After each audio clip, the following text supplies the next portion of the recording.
How's it going, everybody? ATP here, and welcome to today's video. Today I wanted to discuss two things with you guys. The first one having to do with the LA Valiant and some of the recent struggles. Then after that, we're going to be taking a look at the London Spitfire, who are suddenly looking a whole lot better than they did before.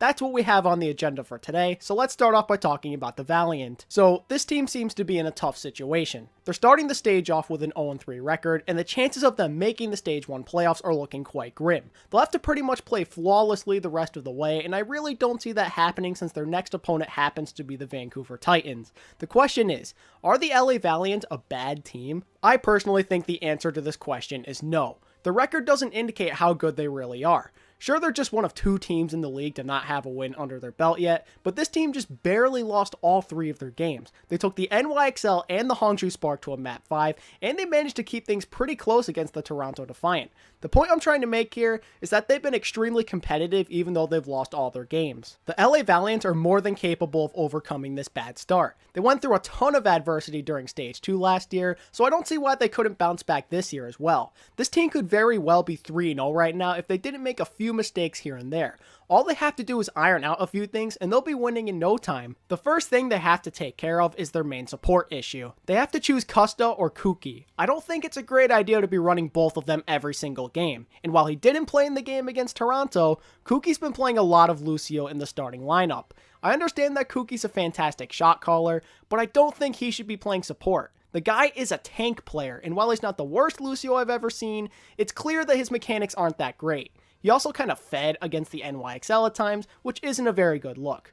Lucio is so important in this current meta, and you can't afford to have him die first so often. I don't know why the Valiant are even entertaining the idea of replacing Custa because he was such a crucial piece to the team's success last year, and I find it very hard to believe that Kuki is just way better at shot calling. Going with Custa full time seems like the best possible idea if you ask me. Another thing this team needs to work on is tank line comboing. There's been a lot of instances where Kariv is just thrown out his Graviton Surge before Space gets his self-destruct. Connecting this combo is really important. Just look at the NYXL and Vancouver Titans. They're the two best teams in the league right now record-wise, and part of the reason is because they keep on getting these massive Diva Bomb kills, which are set up by a Graviton Surge and your Reinhardt pinning the other Rein so there's no shield to protect your enemies. Kariv and Space have to work on using their ults at the same time. That seems like another simple mistake that can be fixed pretty easily. I really don't have any other concerns for this team. Everyone's looked pretty good for the most part. The tanks have looked solid, Kariv's looked really strong on Zarya, he usually does a good amount of damage each game, so it seems that switching his position has been pretty successful so far. I don't even know why the Valiant bother putting in KSF, just because it's clear that Kariv gives his team the better chance of winning. And let's not forget about Izayaki. The Valiant seem to have found a diamond in the rough with this guy. His Zenyatta has been absurdly good. He's even looked like Jonek at times with how much he's fragging out. If you support the LA Valiant, then don't panic yet. This team is not bad. Coach Moon is a smart guy, and it's also really important to trust in him. I'm sure him and the rest of the team will figure things out. They still have 25 more games to turn things around.